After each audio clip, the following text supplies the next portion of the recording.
And then in Exodus 3, God kind of lays out his plan for Moses. But right at the beginning of Exodus 4, Moses responds with a what if. Fear, because there are so many references to fear in the scripture. It's said that there's 365 references to the expression in one form or another, fear not, or do not be afraid. That's one for every day of the year. So every day of the year we could read a passage related to God's message to not be afraid. But why is that important in our world? What's the point in reading about fear every day? Do we really live in that kind of fear in this society? Maybe we don't feel like we live in the kind of fear that they see in other countries. But according to the US National Institute of Mental Health, there's a lot of people in fear in this country, and this was done last year on September 4th. Because they say the percentage of things that we fear that will ultimately never take place is 60%. So 60% of the things we are fearful of never even take place in the end anyway. And the percentage of things that we fear that are considered to be generally insignificant to our lives is 90%. And then the percentage of things that we fear in relation to our health that are not really anything to fear is 88%. And that's not a terribly surprising number, because health is one of the biggest fears that people have. But then, sorry? Amen. The number of Americans who actually diagnosed with a phobia, and these are actually diagnosed. A lot of people have phobias, but diagnosis of a phobia is different. 6.3 million Americans. So we're going to talk about some of the top 10 phobias that people have. Anyone know what the first one? Anyone know what the first one is? The top one? Speaking in public, what I'm doing right now. Doesn't mean I'm not afraid of it, but I'm doing it anyway. It's called trust in God. Public speaking is also known as glossophobia. It probably comes from some Greek word somewhere, but 74%, 3/4 of the population do not want to speak in public or are afraid to do it. 68% have a fear of death. 31% have a fear of spiders. I actually thought that would be higher, but fear of darkness, 11%. Heights, 10%. Social situations, 8%. And I won't ask, put your hand up for that, because you probably won't. Flying, 6.5%. Confined spaces or claustrophobia, 2.5%. Then the opposite, open spaces, 2.2%. Then the last one on the list of 10 is the fear of thunder and lightning, or brontophobia, as it's called. 2% are afraid of thunder and lightning. I think there's probably more than that, but I think most people realize that it's unfounded unless you happen to be standing in the middle of a field with an umbrella. And then so for the most part, there isn't much reason for the fears that we have. I mean, think about the 1/3 of the population that are afraid of spiders. That's a little irrational if you really sit down and think about it. If you consider the actual number of spiders that can hurt you in any major way, it's a very small amount of spiders based on the population here in the US. I also find it interesting that out of the top 10, spiders is the only animal in there. I think that's because we're in the US. I think if we were in Australia, I'm pretty sure the list would be full of a lot of different types of animals, because I'm convinced that Australia is one of the most dangerous places in the world when it comes to wildlife. I've never been there, but I hear that there's some really gnarly stuff over there. And snakes, for a start, would be pretty heavy on the list. They have ocean crocodiles in Australia. So you go to the beach, there's crocodiles. Anyway. One that isn't on the list, that's a little more abstract, is fear of the unknown. And we see that a lot in that show, remember Fear Factor? And they had a particular game where the contestants had to put their hand inside a box, feel what was in the box, and then describe what it is. If they got it right, they get points. Well, this was a real problem for a lot of contestants. They could not do it. So despite the fact they're on a TV show where obviously the safeguards, they're not going to have them put a hand in there and something's going to bite it off or anything serious like that, or they're going to get poisoned, their mind really started playing tricks on them. So despite all the safety measures, they just couldn't do it. I saw another video of a blindfolded man, and all he had to do was reach inside a box and take the item out of the box. And he just couldn't do it. He was just completely losing it. He would put his hand in a little bit, he'd feel something touch him, and he'd just go nuts.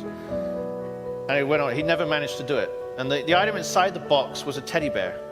That's how bad. So we feel great fear when there's no reason to, or we just don't know what's ahead. Sleepless nights are often caused by the fear of not knowing what's going to happen.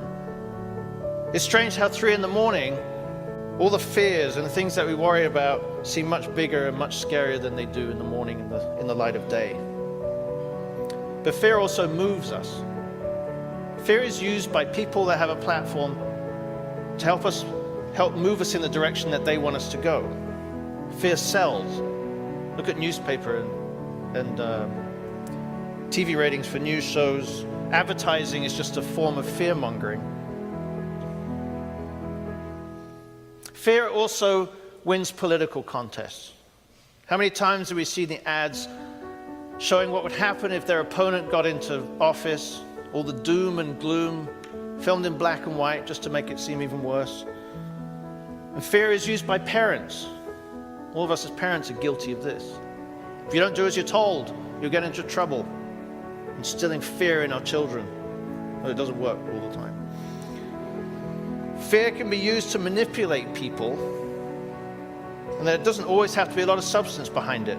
There was a professional thief whose name stirred fear as the desert wind stirs tumbleweeds.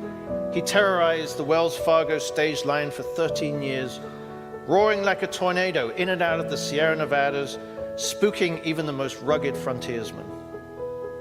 In journals from San Francisco to New York, his name became synonymous with the danger of the frontier. And during his reign of terror between 1875 and 1883, he's credited with stealing the bags and the breath away from 29 different stagecoach crews. And he did it all without firing a shot. His weapon was his reputation. His ammunition was intimidation. A hood hid his face. No victim ever saw him. No artist ever sketched his features. No sheriff ever tracked his trail. And he never fired a shot or took a hostage. Because he didn't have to.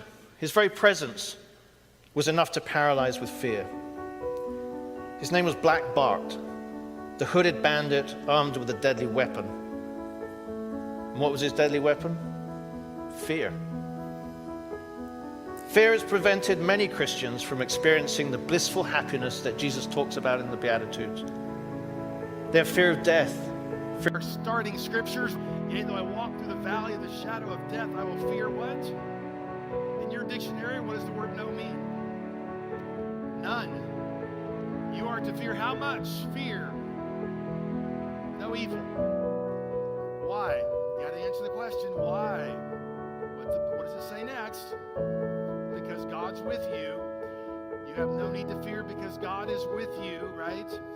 Your rod and your staff, they comfort me. Now the staff leads, the shepherd leads with the staff, but the rod can get away from that cliff, correct you a little bit, keep you going the right way. You can trust God to get you down life's road with where you're supposed to head to, protect you, take care of you. And because you can trust him with not only the staff and the rod, you'll fear no evil because he's with you. He'll make sure you get the job done correctly and free from danger. Amen? That's what it says. Now, in the Hebrew, out of Psalms there, the word shadow of death literally means darkness. But not just darkness, we're talking about deep darkness. That's what it literally is talking about. It also means distress, extreme danger, in a place of the dead. You grew up in the place of the stench of things dying, disappointments, bad things happening to people all around you, things happening in life, things you see on TV, things you see in the media, things happening. And you grew up in that valley of the shadow of death, the shadow of fear. You grew up with that. You immediately began to put up walls and protections. If I can just get enough money, I'll be protected. If I can just get through this stressful event, I'll be okay. You began to kind of design your life to avoid fear, protect yourself from fear. Well, no more. Because he's with you, you have no fear, right? Fear is not part of the kingdom. Matthew chapter 4:16 is your answer. It says, the people who were sitting in darkness have seen or saw a great light, and those who were sitting in the land of the shadow of death, a upon them a light has dawned. Light always wins over darkness, friend. Always, always, always, always. You got to remember that light always wins over darkness, and you are not of the kingdom of darkness, you're of the kingdom of light. God always wins. You always win. You've got to think that way, because if you program yourself for failure, you're going to fail, not knowing who you are.